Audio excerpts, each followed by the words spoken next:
malabo na yan ma-recover. Yun po yung yun yung reality dyan. Hindi na mababalik yung inyong account. So, Hi guys! Welcome back to my YouTube channel and I'm Sarah Jane Semik and for today's video. So, for today's video, sasagot tayo ulit ng mga tanong ng ating mga subscribers. So, ang nagtanong is si Regina Studio 06H. So, ang tanong niya, paano kung nawala yung dating ginamit na phone doon o nakakonect yung dating email at nakalimutan na din yung email account. So, marami na po tayong ginawang tutorial regarding po dyan, pero ito po yung sasabihin ko ngayon is real talk to about po dyan sa mga paano tayo makakapag-recover ng ating mga email account. Eh, kung gusto mong malaman yung explanation ko dyan, keep on watching. And kung bago pa lang sa akin channel, huwag kalimutang mag-like and subscribe.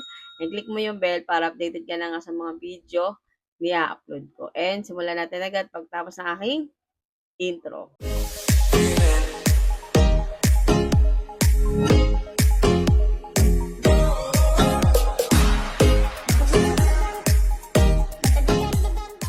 Topic natin ngayon is talagang madalas talaga itanong sa akin kapag nag-recover tayo ng account. So, marami nag-PM po sa akin kung paano ma-recover account, kung nagpapabayad ba ako sa ating para ma-recover yung kanilang account. So, hindi po ako nag-aano dyan. Hindi ko rin po kasi ma-assure kung ma-recover ko po yung mga account nyo. So, ito po yung dahilan. Ayan. So, ilalagay ko na lang sa ating gilid yung ating note na ginawa. So, ganito po ang sitwasyon nyo. Ipapaliwanag ko ng simple at malinaw.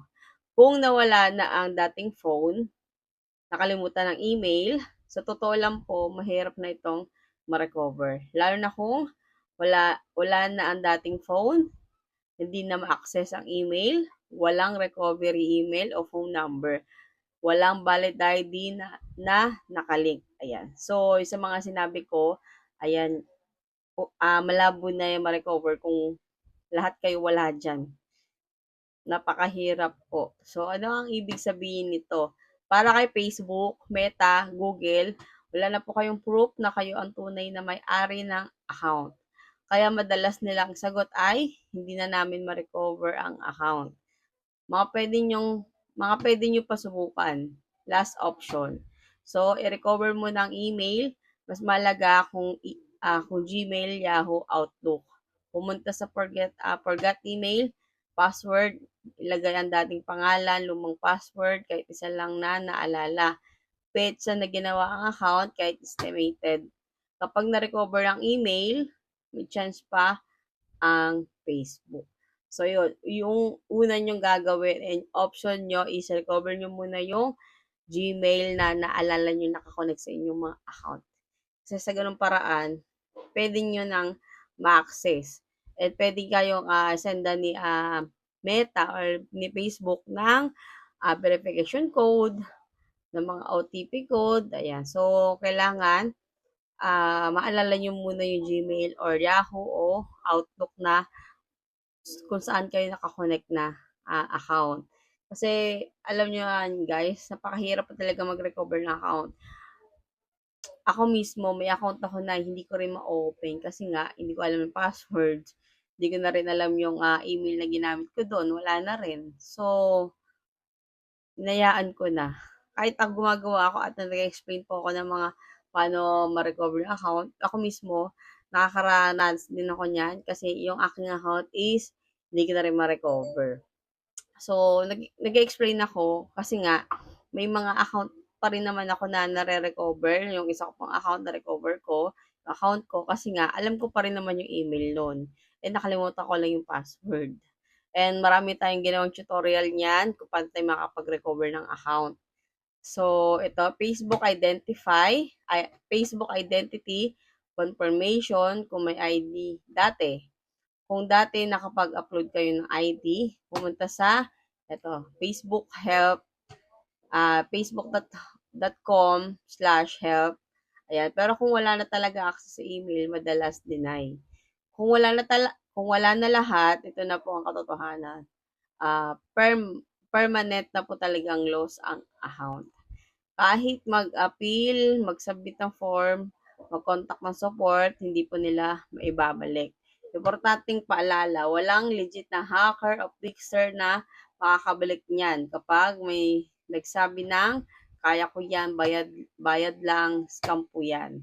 Ano ang pinaka-practical na gawin ngayon? Gumawa ng bagong email, gumawa ng bagong Facebook, gumamit ng bagong phone number, bagong device, huwag agad mag-add ng marami, huwag magpalit-palit ng name, huwag agad mag-join ng maraming group. So, yung mga sinabi ko niya, may mga sinabi ko, kung wala na talagang chance, wala na po talaga yan chance. Pero kung mga na-restrict lang kayo, pero alam niyo yung email, alam niyo yung mobile number, so pwedeng-pwede po yan ma-recover. Pero kung yung account nyo is wala kang access ng dating phone, access ng email o recovery email, walang valid ID na nakalink, ayan, so malabo na yan ma-recover.